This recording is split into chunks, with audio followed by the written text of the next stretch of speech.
Undisputed. I'm Jenny Taft with Skip Bayless and Shannon Sharp. Guys, how are we doing? Yeah, we're good. Skip, how you doing today? You know, I don't wear goat masks. No. I don't wear gloat masks. I just say what I see. And last night, I saw the soon-to-be NBA champions on display. And they're the other Los Angeles team, the team in the basement, the Clippers. Kawhi has now. I'm just saying, you got a lot of Ted Cruz in you. Because I remember you were against Kawhi, and now you with him, just like Ted Cruz was against him. But, you know. I have no idea. Who's Ted Cruz play for? The Rangers? Yeah. I think he plays for the Rangers. that the That used to be Nelson Cruz. Oh, Okay. Well, Doc wanted energy from his team, and he got it last night. The Clippers He did. bounced back in a huge way, routing the Mavericks 154-111. They held Luka Doncic to 22 points on 6 of 17 shooting and suffocated him the whole game. There was some controversy in the third quarter, though. Marcus Morris stepped on Luka's ankle. After the game, the Mavs star questioned whether it was intentional, but said only Morris would know for sure what his intentions were. Morris denied it and said, quote, "I'm not apologizing for bleep." Shannon, do you believe this was intentional? Yeah, it was. I mean, all that court. And somehow you managed to step on the guy's ankle. You happen to step on a guy's ankle that's injured with all that court available. Everybody knows it. Everybody knows because this guy has a history. And everybody knows that, Skip. Everybody knows he has a history. It started early in the game, Skip. They were jawing at the line. This is what I don't get. I didn't see any of this in game one. I didn't see it in game two. I didn't just see it game Sunday. I mean, in the game Sunday. Now, last night, Skip Bayless tell me he hates front runners. And I ain't seen anybody front run more than the Clippers. Pat Beverly, oh, he doing the centipede. Oh, he doing the bottle flip. He got so much to say. Everybody just high-five and they kick it up. They cockroach it, kicking it left. Boy, we got it going. But just the other night, Skip Bayless said, I don't hate old front runners. I mean, people just blowing up my timeline. You hear what Skip saying? Oh, he hate front running. Oh, front running LeBron James. yeah, I can't wait to talk about him in just a few minutes here on this show. Go ahead. Yeah, but it was a dirty play. It was an unnecessary play. And as I said before, Marcus Morris has a history of this type of behavior. He can miss me with that. I play the game with integrity. I play the game the right way. Everybody knows your history, your pattern of behavior, which you've exhibited in your 10-year NBA career. That's factual. It's okay. You did it. You tried to be sneaky about it, but that's the thing about Skip. Now with the way television is, they have cameras on everything. You can't get away with anything. You remember, Good point. You Very remember good point. back in the day, Skip, guys would do things. No, I agree. Oh, he did it. Well, I don't see it on tape. Yeah. Now there are so many cameras, even in the bubble. They have they have the cameras that run along the sideline, give you an up-close view, just like you were sitting in the stands. So for me, Skip, this was an intentional act. And it marred what was a great game by the Clippers.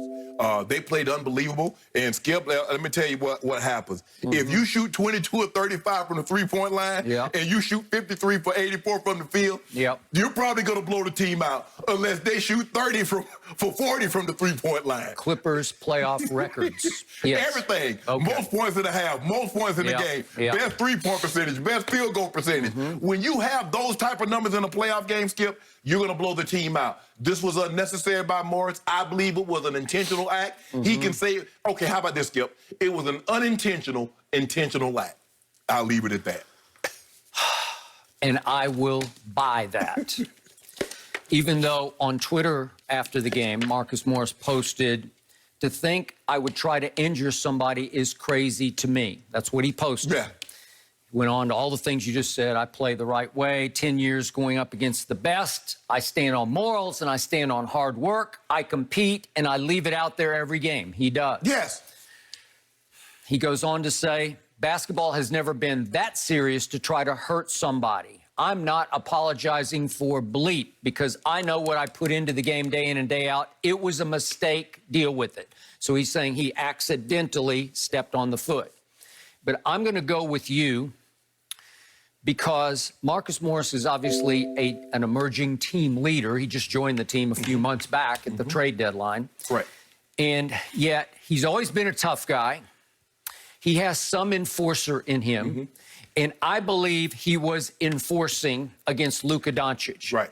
And I'm going to tell you why he was enforcing. Because Luka, more than ever, at the start of this game, is whining over every call. I mean, every single call, he's whining to the refs. He's walking up the court or running up the court with the referee, trying to talk him out of or into a call that he's going to get. Luka said, I'm a superstar now. Okay, I'm a superstar. Even the half ended with him walking off the floor, talking to another one of the referees. After a while, I tweeted, just play. Just play. It's okay. You can argue one call or two calls, but don't whine every time. Every single call in that game was a whine after the call. So this is, again, they got physical with him. And by the way, after I campaigned on Monday that you have to occasionally just throw him a curveball and trap him, they trapped him some. They did. Yes. At half court with some of the bigs they would run at him and just say, no, get the ball out of his hands. You got to give it up. Yep. And he gives it up because he's a passer by nature. Right. He's like LeBron. He's born to pass the basketball. He only wound up with 4 assists last night. And by the way, he had one of those shooting nights that is regrettable because what did he wind up? 6 of 17, 6 of 17, 1 of 6 from 3. And did you notice his first three-point attempt of the night? It hit nothing but air. Yeah. Another air ball, so he shot 3 air balls on Sunday and another air ball last night, 1 for 6. And I don't want to bring this up because I talk about the regular season, but no, just in the bubble. Well, no, just in the playoffs so far. He's making a grand total of 34%, which for him is actually a hot streak. That's pretty good. That ranks 69th of 84 three-point shooters in the playoffs, which is pretty terrible. That's tied for 7th most misses. Free throws, he's down to 68%. He missed 5 more last night. He has missed the most free throws of anybody in the bubble. But now let's get to the flashpoint that was underreported last night in this game. Speaking of camera angles, they're everywhere. It sees and knows all, the cameras. Could we please see what happened in a play late in the first quarter to Reggie Jackson underneath the basket thanks to Luka Doncic? Can we see this play? Here's the first part of it. You can just see it in fast motion. 3-point shot. Luka goes in, and you don't really see it, but Reggie Jackson gets cold-cocked in the back of the head by Luka. Here it is. Look at that. He just takes a swing at him and hits him in the back of the head. I was wondering why it was down. I was like, did somebody crash into it? Nope. Luka took a swing, and it was very calculated and camouflaged, but he basically just pops him in the back of the head. The overhead view really shows it much better. Here he goes. Luka, we can't really see it that way. Here's the one. See, he just took a swing at him and hit him in the back of the head, and Reggie just crashes out of bounds on his back. And first I thought he hit his back of his head on the hardwood. That's what I thought. But no, he just took up a little rabbit punch, a little shot in the back of the head from Luka. And guess who was on the floor when that happened? Marcus Morris. Yes. Guess who had a good angle to see what happened? He did. Marcus Morris. Okay. And if you say what you say is true, he's the enforcer. Okay. What's he going to do? He is going to retaliate. As soon as he gets a clear, open shot, a little subtle from behind, I'm going to step on your injured ankle, which is also leading to some Achilles issues. And I'm going to step on you. And again, do I have a huge problem? I do not. That's the way this game is played. And when he says he plays the right way, that's actually how this game has always been played. Well, Skip, that's kind of like, that's hockey. That, you know, you got your enforcer, you got your goons, that if you mess with the Lemieux or you mess with the Gretzkys, you're going to have to deal, the Sidney Crosby, you're going to have to deal with the team's enforcer. Now, Skip, this goes back. You remember Kawhi had that injured ankle, and you named the guy, Zaza Pachulia. He did. He did that intentionally, didn't he? He slid a size, what was it, 17? He did. A size 17. He slid it right underneath Kawhi as he came down from a jump shot, and actually he landed on it, and boom. Kawhi has an injured ankle. He was like, well, I was just going to contest. No, you didn't. And remember, that was the third quarter of game 1 in which they were ahead by 23 or something like that. And they lost the lead and lost the game, lost the series. Obviously. Skip, I don't know if you remember this, but in the preseason game, Justin Anderson was playing with the Wizards.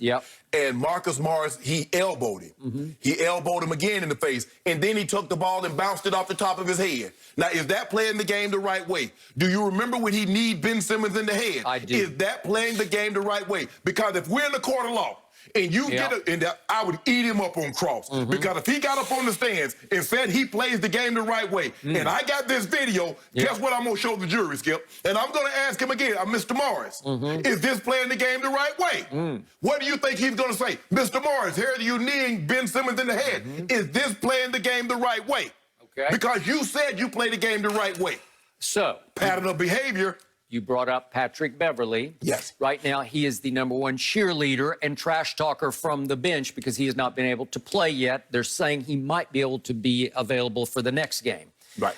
The point is, Patrick Beverley does not play what Luka is playing. He's not going to accept all the whining, all the this, and all the cheap, the subtle cheap shots from a guy who, to me, Luka is a wolf in sheep's clothing. Because the sheep's clothing is always, I don't know what's happening. And he said after the game, he's saying all this bad stuff to me. Yeah, bad stuff. Marcus is saying bad stuff to me. Is that okay with you guys? He's asking the reporters. Is this okay? Does this look like an intentional shot? If this was intentional, that's really bad. Well, was the swing on Reggie Jack, the back of his head, was that intentional? If so, that looks really bad to me. But Luka's like it's all okay. I'm happy. I'm happy. But Patrick Beverley was all over him. And finally, Luka made a free throw. And as he was backpedaling up the court, you know what he did to Patrick? If we have, we might have this. I don't know. He did this. Yeah, here he is. He's giving him this. Patrick's all over him. And he can hear it because there are no fans. So you can hear everything. That's the... All over him. All over him. And here we go. See if you can make one